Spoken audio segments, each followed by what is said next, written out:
భారత communist party Marxist CPM Proddatur పట్టణ committee ఆధ్వర్యంలో నిన్న ఈరోజు రాజకీయ శాస్త్రీయ తరగతులు జరుగుతూ ఉన్నాయి. ఈ సందర్భంగా మేము కేంద్ర రాష్ట్ర ప్రభుత్వాలని కడప జిల్లా సమగ్రాభివృద్ధికి అడుగుతున్నటువంటి డిమాండ్స్ ఏమిటంటే 18వ దేశ సార్వత్రిక ఎన్నికలు అయిన తర్వాత 2024-2025 బడ్జెట్ పార్లమెంటులో కేంద్ర ఆర్థిక శాఖ మంత్రి నిర్మలా సీతారామన్ గారు ప్రవేశపెట్టారు. ఆ సందర్భంగా కడప జిల్లాకు సంబంధించి చేయాల్సినటువంటి ప్రధానమైనటువంటి అభివృద్ధి కార్యక్రమాలు, ఒకటి కడప ఉక్కు ఫ్యాక్టరీ నిర్మాణం, దాని ఊసే లేదు. రెండోది ప్రత్యేక హోదా అనేటువంటి దాన్ని ప్రస్తావన లేదు. అట్లాగే కొప్పర్తి ఇండస్ట్రియల్ ఏరియా డెవలప్మెంటు చేస్తామని చెప్పారు, కానీ దానికి నిధులు కేటాయింపు కానీ దానికి సంబంధించినటువంటి ఇన్ఫ్రాస్ట్రక్చరు డెవలప్మెంట్ పైన ఎటువంటి స్పష్టత నోట్లో లేదు. అలాగే కడప బెంగళూరు రైల్వే లైన్కు సంబంధించినటువంటి కేంద్ర ప్రభుత్వం ఇవ్వాల్సిన నిధులు ప్రస్తావన లేదు. అలాగే కడప జిల్లాకు సంబంధించి పెండింగ్లో ఉన్నటువంటి ప్రాజెక్టులకు రాష్ట్ర ప్రభుత్వము నిధులు సంబంధించినటువంటిది రాష్ట్ర ప్రభుత్వం కూడా ఏమీ చెప్పలే. అట్లాగే రాష్ట్ర ప్రభుత్వం సంబంధించి అధికారంలోకి వచ్చినప్పటి నుంచి ఈరోజు చూస్తే బీజేపీ జపనం చేయడం తప్ప రాష్ట్ర అభివృద్ధి పైన దృష్టి పెట్టేటువంటి పరిస్థితి కనపడంలా. ఇప్పుడు దాదాపుగా 3 నెలల కాలం అవుతా ఉంది రాష్ట్ర ప్రభుత్వం అధికారంలోకి వచ్చి. 2500 కోట్ల రూపాయలు అప్పులు ఇప్పిస్తామని చెప్పి కేంద్ర ప్రభుత్వం చెప్పింది తప్ప అది గ్రాంట్గా కానీ లేకపోతే రాష్ట్ర హక్కుగా కానీ ఇస్తామనేటువంటి పరిస్థితి లేదు. దానికి మళ్ళా అసలు వడ్డీ కట్టాల్సి ఉంటుంది.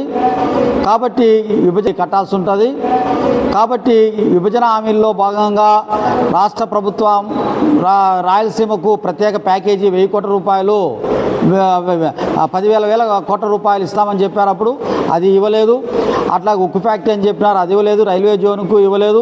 కొప్పర్తి ఇండస్ట్రియల్ డెవలప్మెంటు లేదు. అట్లాగే ఇంకా 7-8 సిమెంట్ ఫ్యాక్టరీలు పెట్టడానికి కావాల్సినంత ముడిసరుకు కడప జిల్లాలో ఉంది. ఆ సిమెంట్ ఫ్యాక్టరీల నిర్మాణం పైన ఊసే లేదు. అట్లాగే కడప జిల్లాకు సంబంధించినటువంటి సమగ్రాభివృద్ధి పైన ఏ రకమైనటువంటి కేంద్ర రాష్ట్ర ప్రభుత్వాలు ఇప్పటి వరకు జోక్యం చేస్తున్నటువంటిది, హామీలు ఇచ్చినటువంటి నిధులు కేటాయించినటువంటి పరిస్థితి లేదు. ఇది ఒకవైపు ఉంటే, మరొక వైపు ఈరోజు రాష్ట్ర రాజకీయాలు తీరు చూస్తే బీజేపీ, జనసేన, టీడీపీ అలయన్స్లో ఎన్డీఏ గవర్నమెంట్ ఉంది. బీజేపీతో పొత్తు పెట్టుకొని అధికారంలోకి వచ్చినటువంటి ఏ పార్టీ కూడా బీజేపీ ఊతకర్రలాగా ఉపయోగించుకొని వదిలేసేటువంటి పరిస్థితి దేశంలో చాలా అనుభవాలు మనకు కనపడతా ఉన్నాయి. ఇప్పుడు జమ్మూ కాశ్మీర్ ఎన్నికలు ప్రకటించారు. అక్కడ ఫరూక్ అబ్దుల్లాకు సంబంధించి ఇంతకుముందు బీజేపీతో పొత్తు పెట్టుకొని సర్వనాశనం అయిపోయింది. అట్లాగే బీహార్లో, ఉత్తరప్రదేశ్లో, హర్యానాలో, రాజస్థాన్లో, దేశంలో అనేక రాష్ట్రాల అనుభవాలు చూసినా కానీ బీజేపీతో పొత్తు పెట్టుకున్నటువంటి శివసేన లాంటి మహారాష్ట్రలో కూడా ఈరోజు నాశనమైనటువంటి పరిస్థితి కనపడతా ఉంది. కాబట్టి చంద్రబాబు నాయుడు ఈ బీజేపీకి ఈ ఆంధ్ర రాష్ట్రంలో రాజకీయ స్పేస్ ఇచ్చి ఆయన కనుమరుగయ్యేటువంటి పరిస్థితి ఏర్పడుతుంది. కాబట్టి బీజేపీని ప్రభుత్వం నుంచి తొలగించుకొని ఒక సెక్యులర్ ఫ్రంట్ను ఈ రాష్ట్రంలో నడపాలని మేము డిమాండ్ చేస్తున్నాం. అట్లాగే బీజేపీకి సంబంధించి కూడా ఈరోజు చూస్తే ఈ ప్రత్యేక హోదా సందర్భంగా పార్లమెంటులో బీజేపీ వెంకయ్యనాయుడు ఇచ్చినటువంటి 10 సంవత్సరాల ప్రత్యేక హోదా ఊసే లేదు. అట్లాగే ఈరోజు ఆంధ్ర రాష్ట్రానికి సంబంధించినటువంటి రైల్వే జోన్లు కానీ, 42 కేంద్ర ప్రభుత్వ సంస్థల ఏర్పాటు కానీ, అట్లాగే వెనుకబడిన ప్రాంతాలైనటువంటి రాయలసీమ, ఉత్తరాంధ్రకు ప్రత్యేక ప్యాకేజీలు కానీ ఏవి కూడా లేనిటువంటి పరిస్థితి కనపడతా ఉంది. కాబట్టి చంద్రబాబు నాయుడు ఎన్డీఏ గవర్నమెంట్ మాది, ఎన్డీఏ గవర్నమెంట్ అని చెప్పి బీజేపీని పోరేటువంటి జపం చేస్తున్నాడు తప్ప నిధులు మాత్రం బీజేపీ వాళ్ళు బడ్జెట్లో పెట్టలేదు, బడ్జెట్ తర్వాత కూడా నోట్లో పెట్టలేదు, ఓవర్గా కూడా ఎటువంటి అష్యూరెన్స్ ఇవ్వలేదు. కాబట్టి రాష్ట్రము మరింత తీవ్రమైనటువంటి ప్రజల యొక్క జీవన ప్రమాణాలు పడిపోయి ఆకలి చావులు వచ్చేటువంటి పరిస్థితి వస్తుంది. అట్లాగే ఉపాధి హామీకి సంబంధించి కూడా ఈరోజు చూస్తే కేంద్ర ప్రభుత్వం నిధులు బాగా తగ్గించేసి గ్రామీణ పేదరిక నిర్మూలన పథకాన్ని కూడా నిర్వీర్యం చేస్తూ ఉన్నారు. అట్లాగే జగన్ పోతే టీడీపీ వస్తే ఈ అవుట్ సోర్సింగ్, contract workers, daily wage, NMR ఇటువంటి వాళ్ళందరినీ కూడా పర్మిట్ చేస్తారని చెప్పి అనేక ఊసరపు ఉపన్యాసాలు లోకేష్ గారు అట్లాగే పవన్ కళ్యాణ్ గారు, చంద్రబాబు నాయుడు గారు ఇచ్చారు.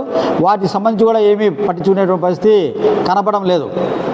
కాబట్టి కనీస వేతనాలకు సంబంధించి కూడా ఈరోజు కేంద్ర లేబర్ కమిషన్ కానీ రాష్ట్ర లేబర్ కమిషన్ ఇచ్చినటువంటి ఏదైతే ఉన్నాయో అవి కూడా అమలు చేసే పరిస్థితి లేదు.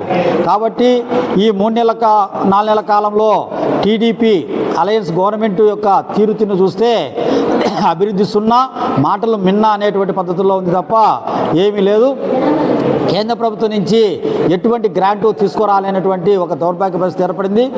మరొక విషయం కూడా ఏంటంటే పవన్ కళ్యాణ్ బీజేపీ యొక్క రూట్ మ్యాప్ అంతా అమలు చేస్తానని చెప్పి ఎన్నికల ముందు చెప్పాడు, అమలు చేశాడు. మరి అమలు చేసినటువంటి పవన్ కళ్యాణ్ కూడా చంద్రబాబు నాయుడు గవర్నమెంట్లో ఉప ముఖ్యమంత్రిగా ఉన్నాడు.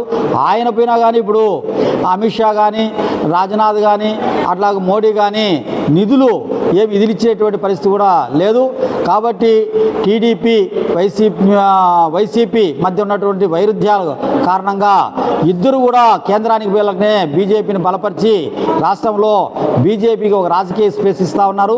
ఇది భారతదేశంలోనే కాకుండా ఆంధ్ర రాష్ట్రంలో కూడా ప్రజలకు అత్యంత ప్రమాదకరమైనటువంటి విషయం.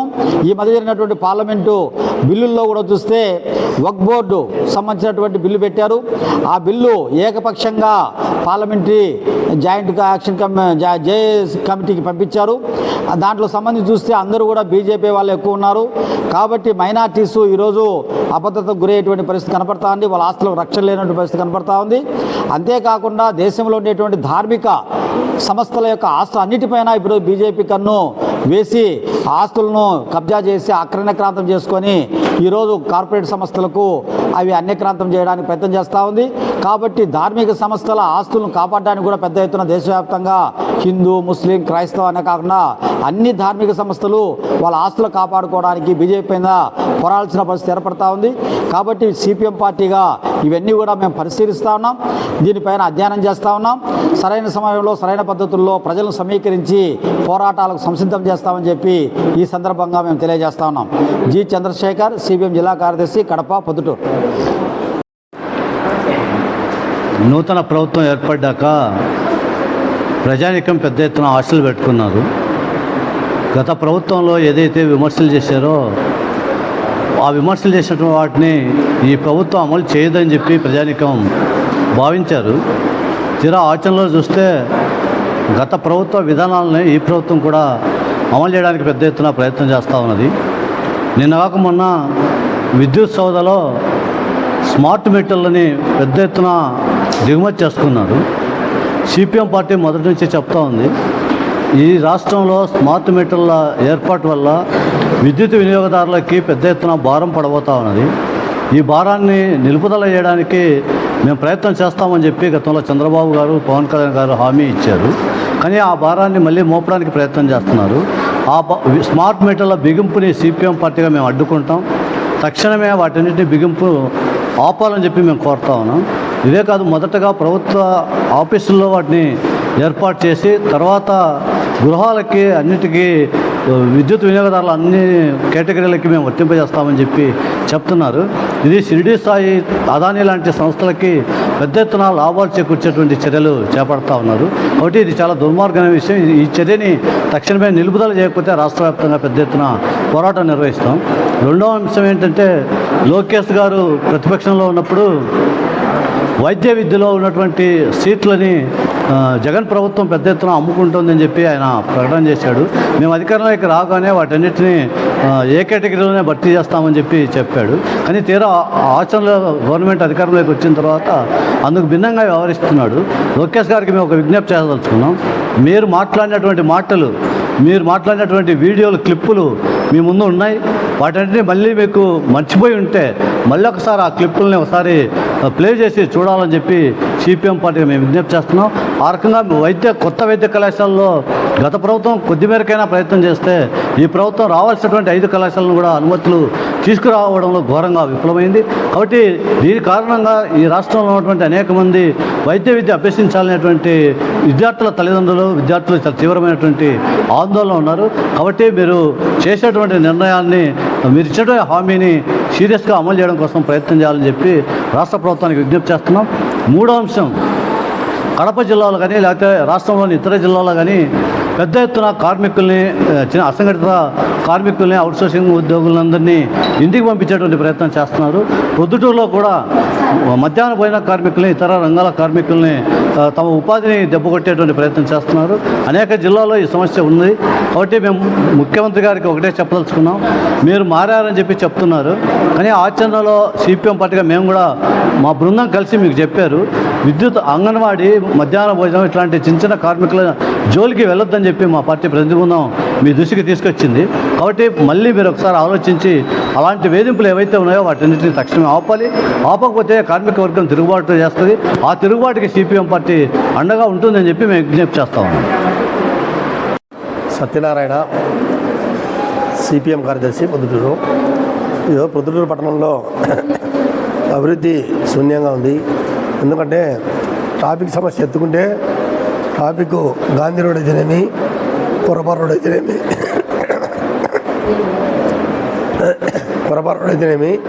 ఇవన్నీ కూడా ఇబ్బందికరంగా ఉన్నాయి. అండర్ గ్రౌండ్ డ్రైనేజీ చాలా ఏళ్ళ నుంచి పెండింగ్లో ఉంది. వర్షం వస్తే పొద్దుటూరు అంతా జలమయం అయిపోతూ ఉంది. ఒక ఏరులాగా ఎక్కడ చూసినా కూడా ఆ రకంగా నీళ్లు నిలబడిపోయి ఇళ్లలోకి నీళ్లు చేరుకొని ఇబ్బందులు పడుతున్న పరిస్థితి ఈరోజు పొద్దుటూరు పట్టణంలో మనం చూస్తూ ఉన్నాము. ఇదే కాదు, రాష్ట్ర విభజన సందర్భంగా కడప జిల్లా స్టీల్ ప్లాంట్ అనుకున్నారు, అది జమ్మలమడుగు మండలంలో అనుకున్నారు. అదే స్టీల్ ప్లాంట్ను గత ప్రభుత్వం అట్లే చేసింది, ఇప్పుడు వచ్చిన ప్రభుత్వం ముందు అట్లే చేసింది. ఇప్పుడు కూడా దాని మీద మాట్లాడే పరిస్థితిలో లేదు.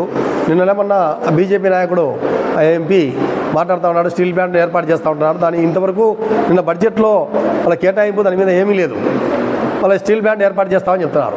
అంటే మా లక్ష్యం కూడా సిపిఎం పార్టీగా మేము ఒకటే చెప్పదలుచుకున్నాం, సిపిఎం పార్టీ స్టీల్ ప్లాంట్ కొరకు అనేక రకాల శాంతియుతమైనటువంటి ఉద్యమాలు చేసింది, పాదయాత్రలు చేసింది.